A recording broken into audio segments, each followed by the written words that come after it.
Hey.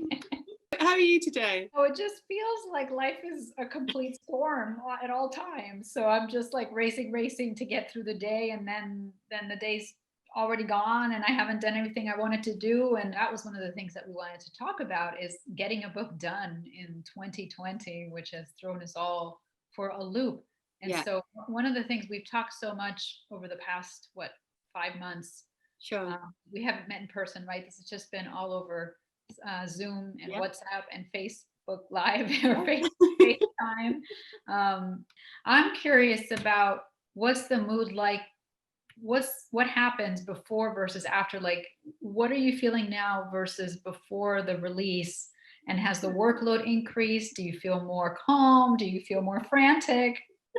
I hadn't thought this it would be more busy after the launch, but yeah, I mean it absolutely has, because you get people contacting you, or you've contacted people and then they get back to you, and all of this kind of stuff. So it's yeah, I mean it's been crazy so it was a week ago it came out. So it's yeah, it's just been frantic, and you know you kind of that you're going to end up spending quite a bit of time on social media, but you know, and normally you think, God, I've spent an hour on Facebook, I need to go on with some work, but actually that is the work. So it kind of feels very Yeah. strange, actually. Yeah. So And I wonder if it feels any different because people ask me, "Oh, what's it like to have the real book in your hands?" Well, it's kind of like, "All right, there's the book." Like you have so many things that it's not like this one momentous, you've been working at it for so long, right? That it's not all of a sudden a surge of emotion. You're just sort of glad that it happened. I know, absolutely. I mean, I felt exactly like that. It's kind of well, also when if you've put everything in place for it to be how you want it to be, then there's kind of no reason why, you know, there's going to be some disaster, I guess. And so yeah, so it kind of, I mean, yeah, I mean, I haven't had a kind of, you know, big surge of emotion. I guess apart from people, like only just now, I had a text from a friend who's just finished it. She said she kind of was just having a day where she was going to read, and she's just literally like 20 minutes ago I got a text from her. So actually that it's just so nice when people read it and they enjoy, you know, and they enjoyed it as well. It's kind of, you know, it's Yeah. like, what, me? So it's kind of, You know it's that they spent time with what you put into a book. I know. yeah. So when you're saying that there's more to do when people are contacting you, is the BBC calling yet? Like what? Who's contacting?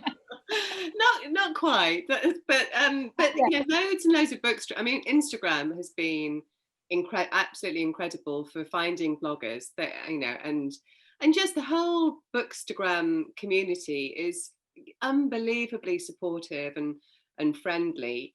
You know, as you know, my career has been entirely, you know, for the last 25 years within design, and actually I've never felt that same kind of you know, kind of fraternity really within, you know, within design, really, because I think maybe partly that the reason is that it's quite competitive as well. So you'd be quite guarded in with design talking about your, you know, who you were working, you know, your clients and what projects you were working on, and that kind of thing. And it's not the same within the writing community at all. I mean, look at us, you know, we you know, I suppose we're competing for you know for the same authors, but it, you know, it's not like that at all, is it? Because there's an infinite number of books that you could read, and so I just think the whole you know book community. And certainly, you know, when we met through Mark Dawson's self-publishing formula, didn't we? And within that, I mean, that is just unbelievably you know, supportive and welcoming, and really willing to kind of share, you know, tips and advice and information and things as well. So I mean, I haven't seen a single negative kind of, you know, kind of snidey remark or anything like that in any of the, you know, the Facebook groups or anything like that. So no, it's you know, it's incredible actually.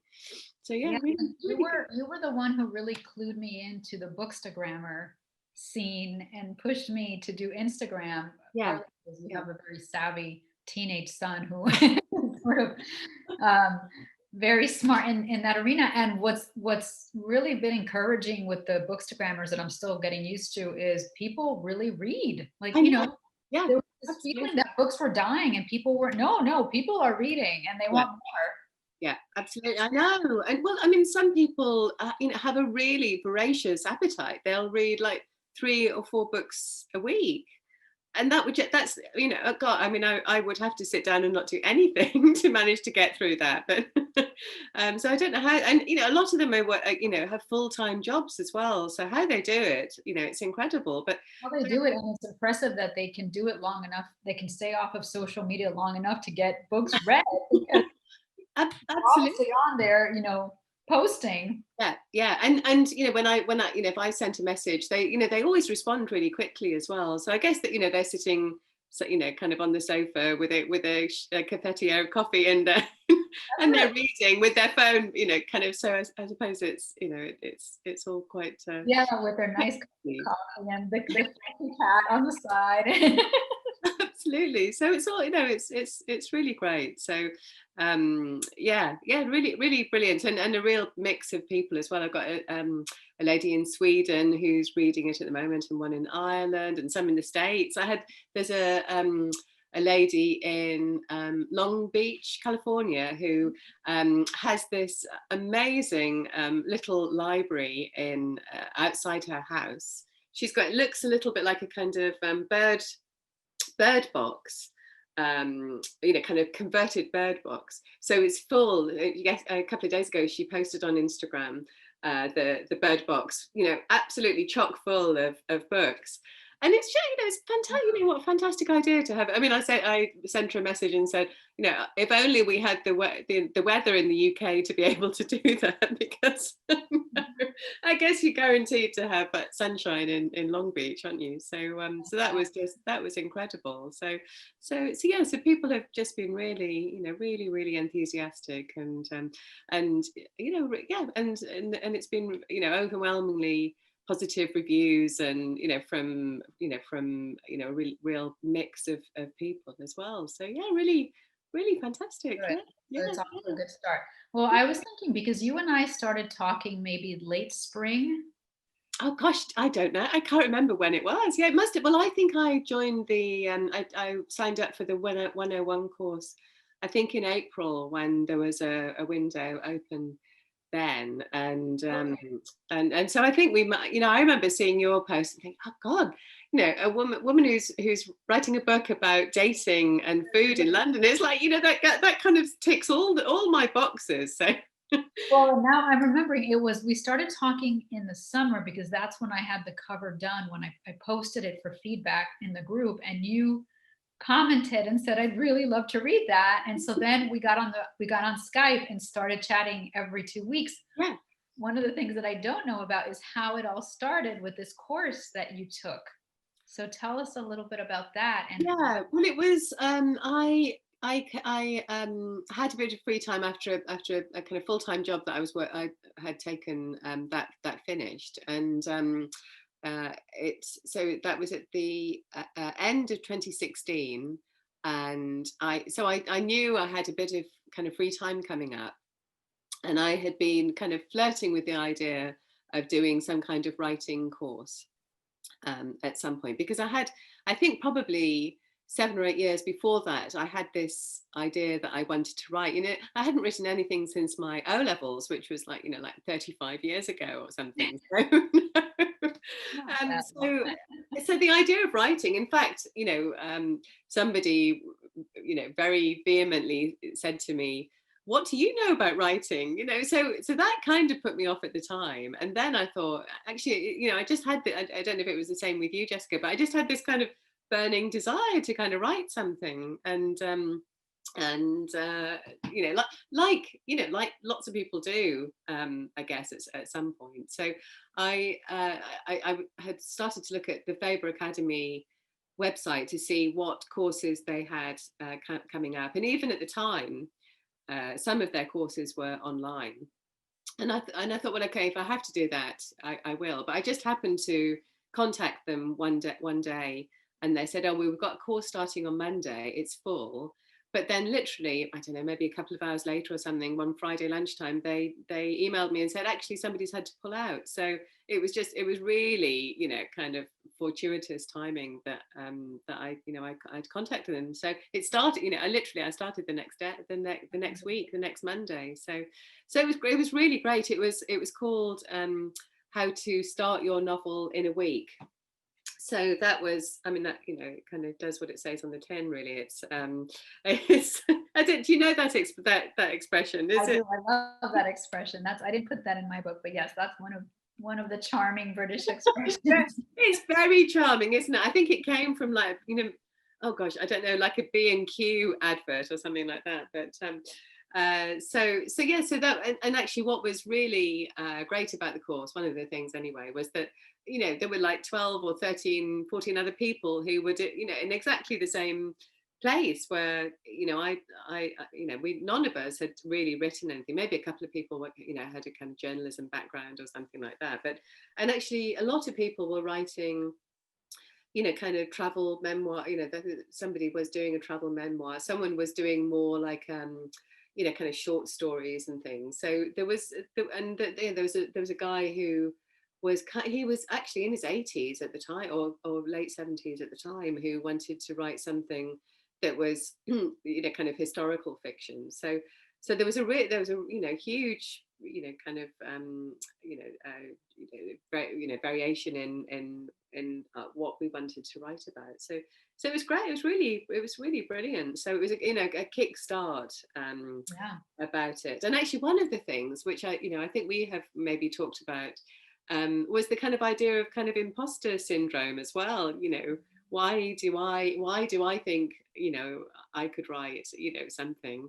So they talked about that, and kind of what stops you writing. What is it people? Is it your work? Is it kind of situations? And sometimes we talked, we made lists and about why we got to the point where we hadn't written something. Well, certainly for me, I was in my kind of late 40s. Why hadn't I managed to write something? What were the blockers, really? And I think one of the things that came up was that actually, fear of failure, of course, but also a fear of success as well. Is it? What about if it's that's like, oh my god, what would happen if I was the the next E.L. James, and it all took off, all took off. So Yeah, um it's so true, because then you have other things to deal with and bigger. It's the unknown, right? yeah, completely, yeah. But So so it sounds like they really worked not just the craft of writing, but the emotional aspect of breaking through to be able to do it. yeah, So that's absolutely, really yeah, smart. absolutely. And then there was and then kind of as the days went on, we did we spent a whole day on plot and a whole day on characterization. And then we had right at the end, there was a day when an agent came in and talked to us about the whole process, how the editorial process, and how to get published, and all of that kind of thing. But Faber is, it's a very kind of traditional publisher. So they didn't even mention the fact that these days you can kind of self-publish. Oh, that's So interesting. Well, that's a big conversation I want to have. But first, I want to ask you, because one of the things that's very clear to me about the book, and it's also very smartly done in your blurb and in all the marketing, is that internal conflict and struggle that's at the basis of yeah, the book. So was that something that you covered in the course? And by this, I mean, and you can tell me if I'm wrong, the central conflict being a woman torn between her responsibilities and her desires. yeah, absolutely. That was, and actually, it, that when I did that course, the only piece of writing that was at all kind of structured was a kind of passage that is still in the book. It's when Alex, my protagonist, is dumped by this guy that she'd met, and completely fell for. And he dumped her, and she gets a text to say, I'm really sorry, my ex-girlfriend has got in touch with me, so I don't want to see you anymore. Yes. And so I'd written this, and she, she's waiting for this call, and she does what she, what she does when she wants to kind of, find some peace, and she's ready to go for a run, and literally she's heading out the door when the phone goes, and he's called her to say, I'm really sorry, and so it's a very short conversation, and she thinks, well, what's the point of talking anyway? You've decided you're going back to your girlfriend, and so she then, and it's kind of, I don't know, kind of maybe January, and it's I don't know what it's like in Eastern in January, but London is very cold and very grey, and so I was imagining a kind of really cold grey, bitter kind of morning, and she hits the streets of southeast London with a, kind of ready to do a run, and she's completely, lost in kind of this, this situation where she all of a sudden, this great guy that she'd met, he's dumped her, and she kind of feels completely kind of at sea. So I had that piece of writing, which is probably only maybe 700 or 800 words, and so that was the piece when we did workshops within that week-long course at the Faber Academy.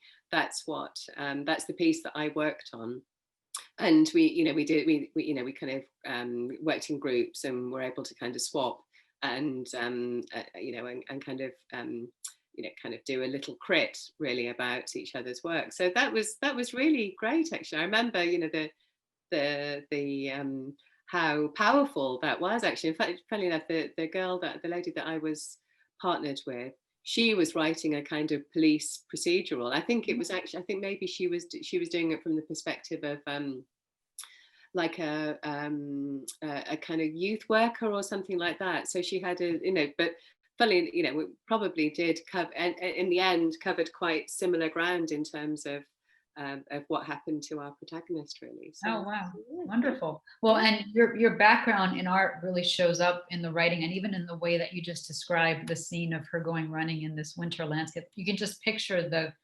color from the film being desaturated. yeah, And just that. completely. Yeah, absolutely. Yeah. And at one point, she says about, every breath when you take and when you run, when it's really cold, your lungs feel like they're filling with tiny shards of glass, and that's really how, not only, the fact that she was running in the cold, but also because, this perfect guy had dumped her, and her world was kind of falling apart, and I think she felt literally heartbroken by this, this Yeah, and we're talking about a woman in her mid 40s, right? And so this is one of the things, of course, I loved about the book, is that no matter how old you are, heartbreak still feels like crap. I mean, it doesn't, that feeling, there's no age to that feeling, right? And so then you were not careful about trying to make her grief any less than it was, even if it might seem completely disproportionate, because she had only just met this guy. Yeah, of course. But I think there was she felt there was this connection, and he thought it as well. So Mhm. I think that's what, she felt like she completely had the rug kind of pulled, the wind taken out of her sails. So but I think also, when you've done a lot of dating, and we've both been there, haven't we, Jessica? You become quite, what's the word, you know the game, so it's not, being dumped by somebody is or you doing the dumping. It's quite natural, isn't it? It's dating. You see it's in the word dating. It's it's not supposed to be serious, I Yeah. suppose, when you first, well, certainly when you first meet people. And I think it's changed as well over time. I think now the norm is to kind of be chatting to lots and lots of people at the same time, and even meeting lots of people at the same time. And I think, I mean, it feels quite alien when you first start doing it. I remember having a chat with this one guy, and he was having to go to the States to work on a project for a couple of weeks. And and he said, "Oh, well, let's meet up when I get back." And I thought, okay, that's it, all done. And then lo and behold, I get a message from somebody else, so I go on, and I find that this guy is online at the same time. I think, well, I remember thinking, hang on, we've already arranged to have this date. Why, so no, it was a bit of a baptism of fire, really. But the hope still prevails, right? Despite no matter how old you are and how many times, and you know that it's a game, there is still some hope that then leads to this disheartening disappointment when Yeah, it doesn't work out because you think maybe, just maybe. And so I, of course, very much appreciated those parts and the way you wrote them so carefully. And then, we get to see the other side because we're reading a novel, which doesn't happen in your own life where you have no idea what happened to the guy. This time, you know what happened to the guy and what he's thinking. And so just having that bird's eye view. Now, do you want to tell us about how was it that you came to define Alex and her world and how closely it mirrors your own life and experience? oh gosh, well, I guess it's a cliche, really, isn't it, that everybody's first book is autobiographical, and it has to be. I guess it's especially when you're learning how to write something. You don't have the skills and the expertise to write, not only to write, but to enter somebody else's world enough that you can write about somebody else, really, I suppose. So I suppose that a lot of the kind of practical things about having a young child and being a single parent, and I was kind of pretty much a single parent the whole time from when my son was about 3. So I had a very kind of practical problem in that I didn't want to. I think I was maybe 40 or 41 when my ex-partner and I kind of finally split up. And I knew I just didn't want to be single for the rest of my life. So I thought, and also the possibility of meeting people at that age, it's really limited. I think most of the other men I met were client, either clients, or, which is kind of not the kind of the done thing, really, either. Or and the other most other men that I've met at the time were the parents of my friends, my son's friends as well, or the other children at school. So that's a complete no. I remember one woman saying to me, but do you not get some kind of bad vibes from some of the other mothers that you're hitting on their husbands? And I was like, no, because I'm not hitting on their husbands. Are you? That's an interesting. I've never, we also bonded because I'm also, well, my son goes back and forth, but I've been on my own since he was 17 months old. So we Oh, had that point of connection. Of course, your son is 10 years, he's 16? No, he's 14. 14 Right, now. and mine is 5. So you have some experience on this, but I mean, I have not come across that kind of comment, but then you have to wonder, right, what you just said, is it who's the one doing the flirting? Because wow, is it not safe for me then to talk with somebody's dad because they're going to think that Yeah. I mean, just Yeah. wow, Yeah. incredible. But and I'm sure some women and some men probably take advantage of that situation, really. But God, I mean, that was so not on my you know on my agenda at all. And actually I had a few friends who had done some dating. So that's what kind of I thought. I think even so. What that was, I think it was 2009 when I first kind of signed on the dotted line. So that, I mean, that's a long time ago now, and I think it it was kind of just about starting to feel a bit more like the kind of thing people do. I mean, now I think people in their 20s do it routinely. That's probably the way you don't meet people in a pub, or I mean maybe, well, parties certainly not at the moment, but I think it's completely acceptable to say that you've met somebody online now. But I think even in 2009 when I first started doing it, it was kind of, it wasn't the usual the usual situation really. So Yeah. so I started doing it, and knowing that I had my son, and I and so I spent a fortune, I mean probably thousands of pounds on babysitting. Oh but my you God. but you have to make that decision. I knew I wanted to meet somebody, but also not just for me, but so that my son would have a really good father figure as well. And so that was kind of one of my main concerns, that to meet somebody. In fact, I think at one point I said in my guardian cellmates that, long may they rest in peace. Yes. Because quite recently they've gone, they've stopped, haven't they? But Oh, no. um, I think I said in my profile, that if I meet somebody, they must have children. And I remember one guy saying that's quite unusual to say that. So, but I think actually in reality, a lot of men, even if they do have children, are looking for somebody who doesn't. So it's we have so many, the idea that women are from men are from Mars and women are from Mhm. Venus. It's kind of there's a big gap sometimes, I think, between what the different sexes Yeah.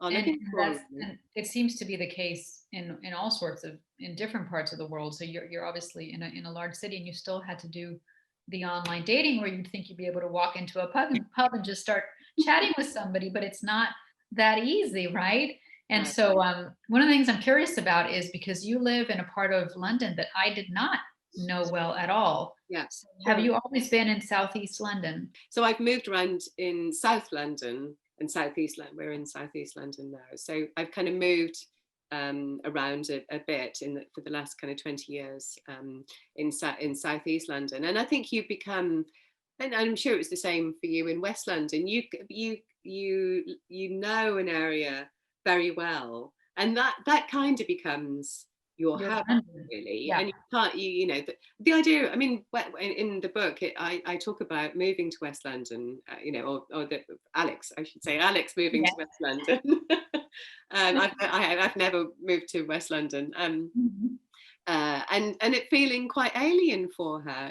I think she says it. It's kind of 8 miles or something as the crow flies. But it felt completely. I mean, in areas sort of Notting Hill, which is lovely. Full of really lovely cafes and Yeah. shishi boutiques and things like that.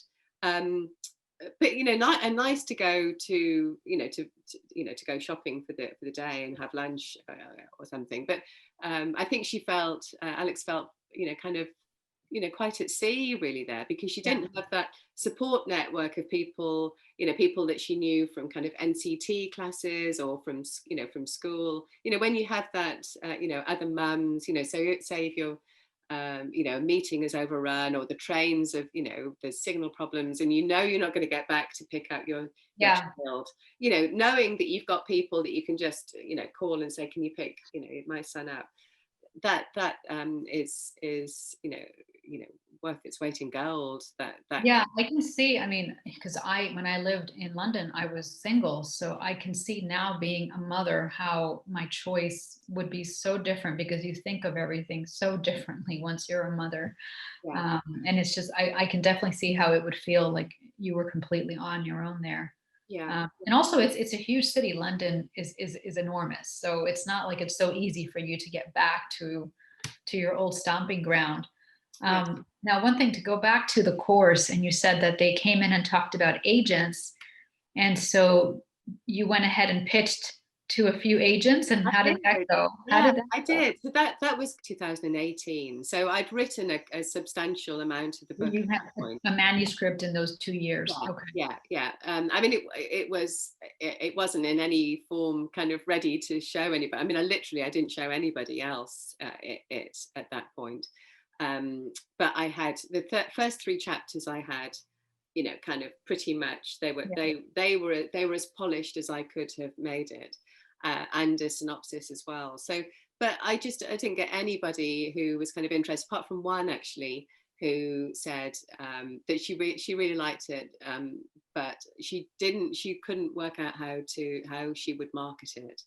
And at the time, I was like, oh, thank you. Well, you know, thank you very much for your time. And maybe at the, you know, maybe now I would have pushed back and said, yeah, but you know, how about it just being a, you know, domestic noir thriller? You know, I mean, I don't think I even knew that you know, that genre that you know Mhm. existed really at the time. So so you know, so it didn't happen. But I think I also, as well as the Faber course, I did a crime writing masterclass at the Wow. Guardian. That was in 2017 as well, I think. And I met Graham Bartlett, who is an ex superintendent for Brighton and Hove Police. He was one of the speakers on that day, as well as Erin Kelly, the novelist as well. She was there, and they all talked about how they helped, you know, they helped writers, and how crime, you know, how they, you know, they helped with people writing kind of crime novels. And I did talk to Graham on the day. It was actually more about, my son was actually quite interested in going into the police, so you know, I got his email address, and we, you know, when we started chatting, and then when I got to the point where, you know, because my book, I wasn't expecting it to be a crime novel at that point, but I think that day, having, you know, having all of those people talk so, um, you know, so, you know, incredibly interestingly about, you know, all of those those aspects, that's when I thought, actually I could weave in a kind of, you know, Wow. a crime story as well. So I then talked, so I, you know, I then kind of started to think about how this kind of dating story could end up being, you know, Ah, turning into a okay. crime novel. So I contacted Graham, and we had a Zoom call. I don't know, Skype. It was, you know, I'm not sure Zoom was around at that time, but we had a Skype call, and we talked. We talked in detail about what would happen if a woman was arrested for an attempted murder, and how she would be treated, and some little aspects. I think we then ended up having another talk about some little aspects. How, you know, I knew what I wanted to happen, but I didn't know whether it was possible. So actually, what we took, you know, Graham said, okay, this is what would happen. But what was absolutely fantastic was that he also talked about what could happen. So, you know, in the police, you're talking about individuals. So everybody is going to, you know, do things. Obviously, there are procedures to follow, and of course they do that. But they also have to see everything from a, you know, from the perspective of a, you know, of an individual. So so that was, it was just, you know, absolute, you know, gold, you know, being able to talk to him. And then when I got to the point, so it's probably about roughly a third of the time is when my protagonist is incarcerated in Brixton police station. So I gave him that was in the summer of 2019. I gave him that chunk, which at the time was about 60,000 words, I think. So he went through it, and by that time we'd already had a couple of conversations. So I knew that a lot of that.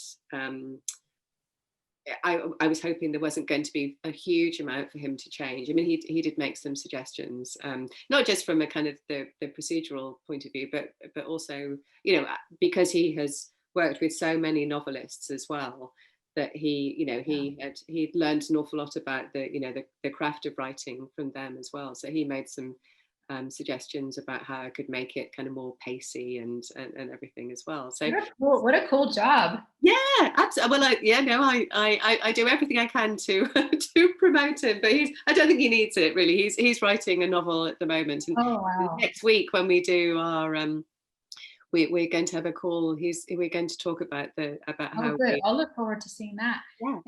And so this during the course, they came in and talked to you about trying to pitch to agents, and you did. So at what point did you say That's it. I need to try something else. And how did you find out about Mark's course and the possibility of self-publishing? Oh, well, actually, it was through talking to Graham, and because I said, he said, "Oh, how's it going with finding an agent?" And I said, "I'm just coming up against a brick wall." And he said, "Oh, there's this guy called Adam Croft, a novelist who he's written a book about self-publishing. So I think that's called the indie author mindset." So I googled it, literally that when I came off the phone, and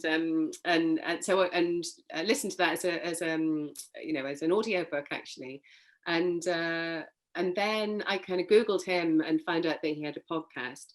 But also when I googled his podcast, this guy called Mark Dawson, and the self-publishing formula, that I became aware of that. I mean, I had absolutely no idea about it, so I started listening to the podcasts, and saw that there were courses, and I thought, well, can I afford £600 to pay when you've literally not made, you spent thousands and thousands of hours writing this book. You haven't, you obviously haven't made a penny doing And that's only the beginning of the expenses, right? Oh yes, absolutely.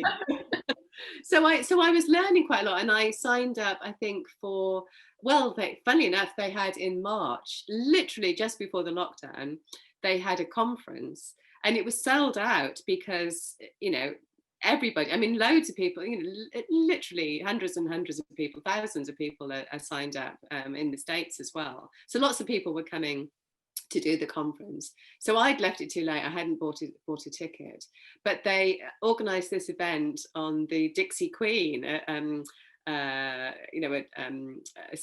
like a steamboat that that goes up and down the Thames. So they did have tickets available for that, and I think I'd also bought the online version of the.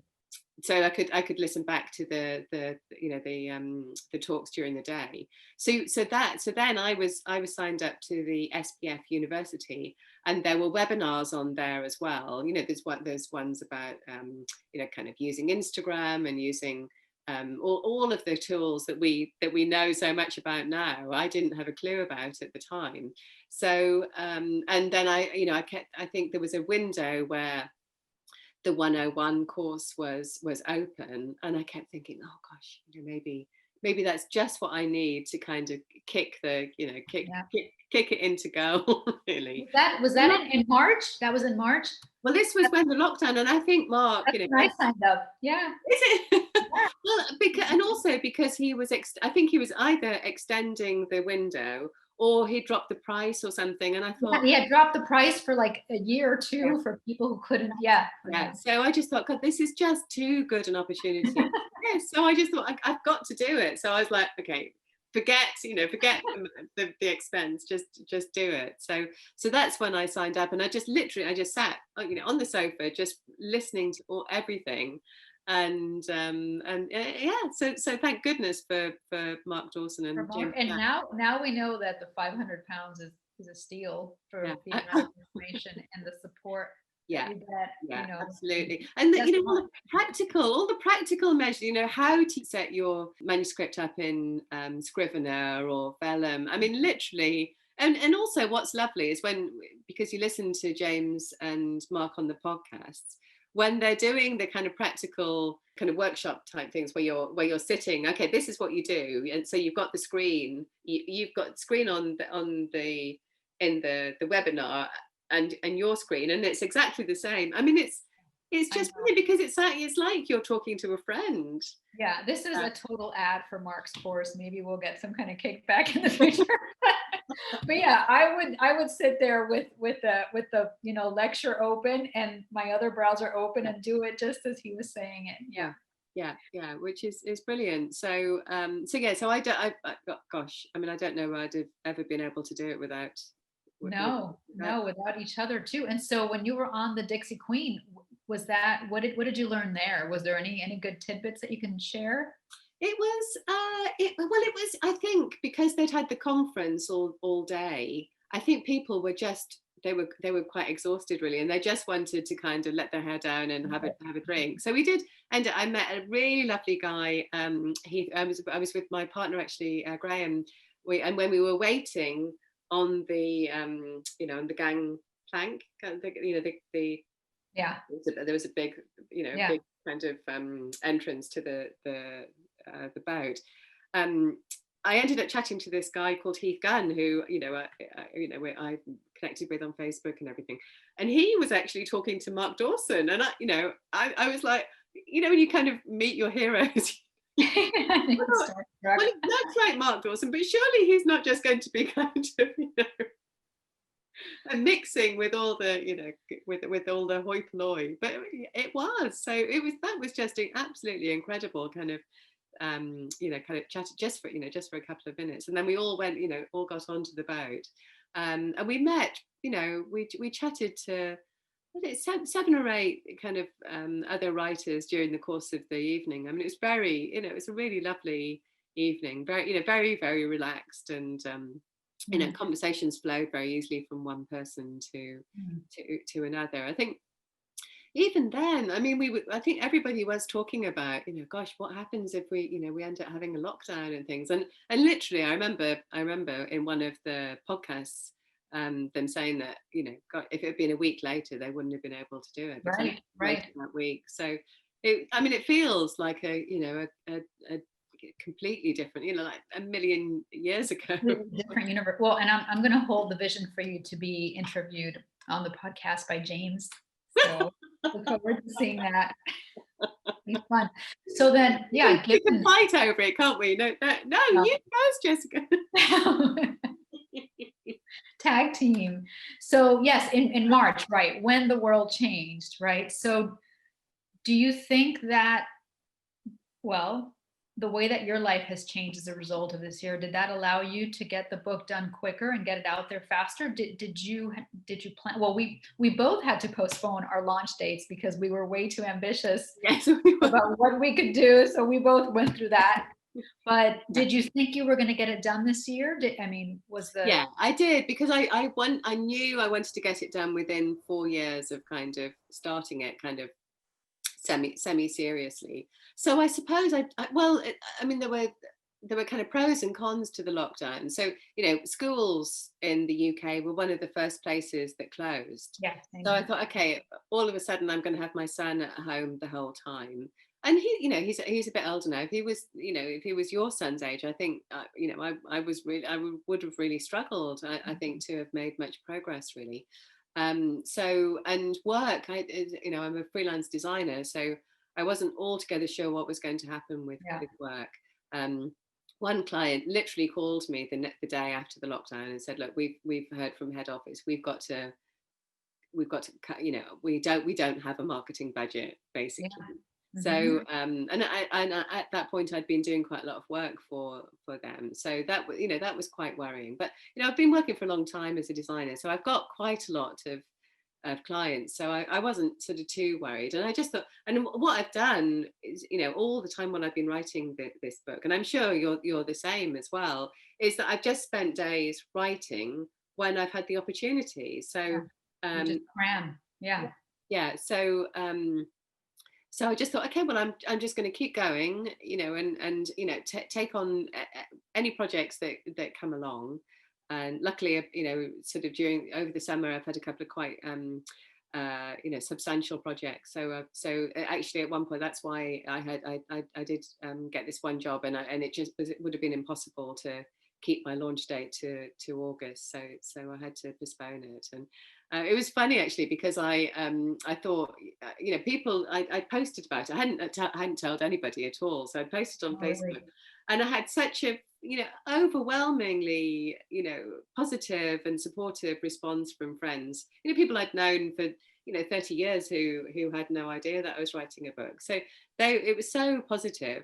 And then I thought, oh God, everybody's going to be really disappointed that it's not coming out in August. And then I had this reality check, and I thought, my partner Graham is he's a filmmaker, and he did the masterclass series, and David Mamet has this does, you know, a series of kind of lectures on this, and one of his kind of mantras is nobody cares. And I thought, okay, Catherine, get your, you know, get your, you know, everything in Only I perspective. know, only you, and you know, in some ways, you having to postpone, it gave me the license to Yeah. postpone. So thank you. And then once you succumb to the idea of postponing, you were like, I could never have gotten that done. What was I thinking? No, I know, No but way. It's but impossible. yeah, but I, and you know, and yeah, I'm glad I had that extra couple of funds to, because I just felt Oh, much more, you know, much more organized. it But has to be. Well, and I feel like I have to get your book, which is right here. Okay. Because this is not just an ordinary book. This thing is big. It's big. well, you can use it as a doorstop, but you know, This is absolutely. twice the size of mine, and I mean, editing is painful, and so I just don't know how you did this. Well, listen, it's 40,000 words shorter than it was. So obviously, you know, you couldn't have a, you know, unless you're Tolkien, you can't have, you can't Well, have so so tell me about those 40,000 words that were cut. How did that yeah. happen? Well, I got a structural editor to look at it in April this year, and which is, you know, usually you would do that way earlier than, you know, or certainly much, you know, with a much bigger gap between that and publication date. But I thought, and also, you know it's going to cost you, you know, £1,000 or something, and I thought, you know, can I really afford to spend it on something that might just completely tank? And you know, so I got a structural editor involved, and she saw right away that the section at the start where there's a lot of dating, actually, you know, that's all fine, but there was way too much of it. And I think, you know, you know, thinking about the kind of autobiographical aspect of it, there were things that happened to me that I just thought were, you know, were kind of funny, but actually in the scheme of things, they weren't important at all. So 40,000 words ended up on the cutting room floor, and Well, you know, but you know, that you, go ahead. she said to me, honestly, you know, you've got to get used to the idea of killing your darlings. That was her phrase. Okay, but we can reuse the darlings, and we have not talked about this point that you have something valuable there that you could do something with. I could use in the future. Yeah, I'm yeah. sure a lot of people, you're saying little things that happened to you that were not important. I think a lot of your readers would want to have that background, Sure, the sure. sings that were cut, Yeah, yeah. No, cutting room that's a floor, good point, Jessica. I hadn't cutting thought. room floor. Have you got Now, have you got anything like that? Have you got some yeah, but we'll talk about that when you're we'll talk about that. So tell me about the title. How did that come about? oh gosh, I don't know. I don't really know. And I think I mean, God, you know, now if you Google, if you put alter ego into Amazon, there's actually about 20 titles come up, and but it just felt. I think it was the idea of Alex having this, you know, this kind of split personality. You know, her being a woman and wanting to, you know, to still enjoy, you know, having a sex life in her 40s, but being an absolutely devoted mother as well, and how those two things, you know, I'm a Gemini, so, you know, that split personality kind of thing, I think is, you know, maybe it's you know, it's there in everybody, but certainly for me, I think, and certainly when you become a mother, you do, you know, and work, you know, I think I have always had, you know, I worked all the way through, you know, my pregnancy. I didn't really have, being self-employed, you can't really take time off, you know, because there's no support system if you're self-employed anyway.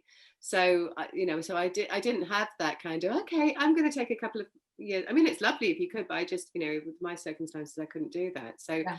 So it's always, it's feeling, you know, it's feeling that guilt of, um okay, I should be going to this NCT group meetup, but if I do that, it means I have to come back and, and work until 11 o'clock because I've got a deadline, in 2 days. Now, for those not in the UK, can you say what NCT stands for? Oh, oh gosh, do I know what it is? The National Childbirth Trust. Yeah. So it's a group, a charity actually, who help new mothers with all the aspects of having being pregnant and having a baby. And then, and they are big advocates of breastfeeding as well. So I think, maybe 20 years ago, it probably wasn't such an issue, but certainly now, certainly in the UK, breastfeeding is very much what you're kind of expected to do, really. It was an amazing support system because you were, suddenly surrounded by people who were literally, and you're in a group where you are literally within weeks, or in some cases days, of giving birth to the it's sort of like being in a Facebook group for self-publishing. Oh my God, yeah, completely. But also very similar because you're able to give advice and able to ask advice as well. But also, I mean, I didn't know very many people at that time who were kind of either single mothers by choice or who had split up with their partners. So so there weren't very many people that I could talk to about kind of dating with a 3-year-old as well. And gosh, there were quite a few men I met who were just completely turned off by the whole idea of having me having a really small child. So looking back, it was quite a kind of desperate time, really. But at the same time, I thought, well, I can survive without a man.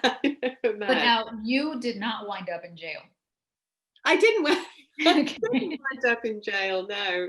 In fact, one of my friends, actually the wife of my a very dear friend now, but he was my boss until the late 90s. And I sent her a copy, and that she's been reading it, and she said, "Oh, she read the prologue where Alex is arrested," and she said, "I'm really worried now. Has this happened to you?" It's so clear. It's just so descriptive. It is. It's a very powerful hook. Very powerful opening. Now, once you got into Mark's course at the beginning of this year, that's it. There was no turning back. You were full steam ahead with self-publishing. Yeah, absolutely. Yeah, and I haven't looked back. At all, because the machinery is there for us to do it. And I mean, it's very, very time consuming, and you have to make the decision that you're going to put in all that effort. But it's absolutely fantastic. I'm really, really glad I made the decision to buy it. I just think if I look back to March and I hadn't bought the course, I mean, I might still be kind of floundering. Yeah. Thinking, maybe next year. And so in a way that the lockdown kind of did kind of help to kind of concentrate the mind, really. And also, I mean, I remember Mark talking about in one of his podcasts about the trends within the period of the lockdown. Everybody was reading, weren't they? So it was.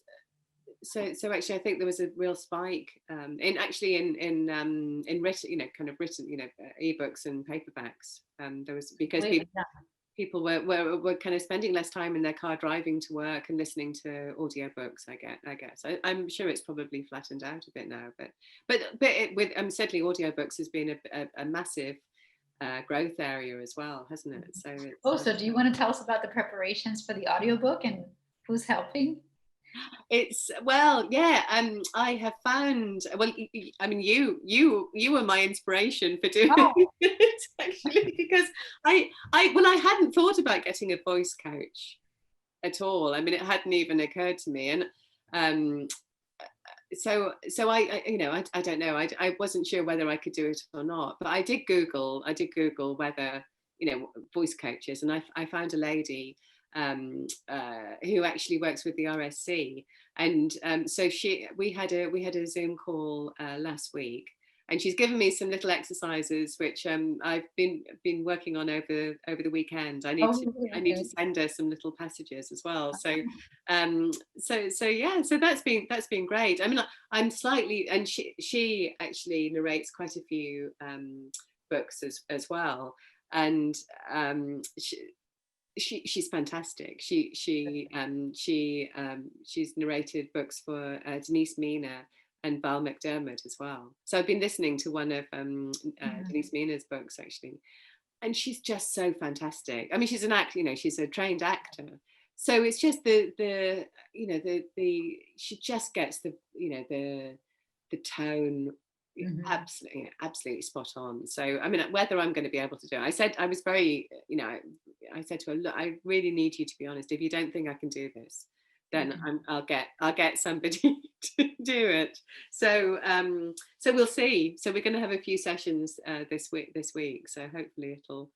We'll see what happens. I think it's maybe slightly different with you because you're narrating a memoir, and it's it's your memoir, isn't it? Yeah. So I think it is slightly different, really. And honestly, I think one of the highlights of this week has been listening to you reading Green Eggs and Ham in Spanish. It was absolutely fantastic. Yo soy Juan Ramón. Ese Juan Ramón. No me gusta nada ese Juan Ramón. No los quiero en un cajón con un zorro en un rincón, tampoco en un caserón y menos con un ratón. No me los como aquí ni allá, aquí, allá o más allá. No como huevos verdes con jamón. We've had some technical difficulties since then, but everything works out. Everything works out. All right. Good to see you. Bye.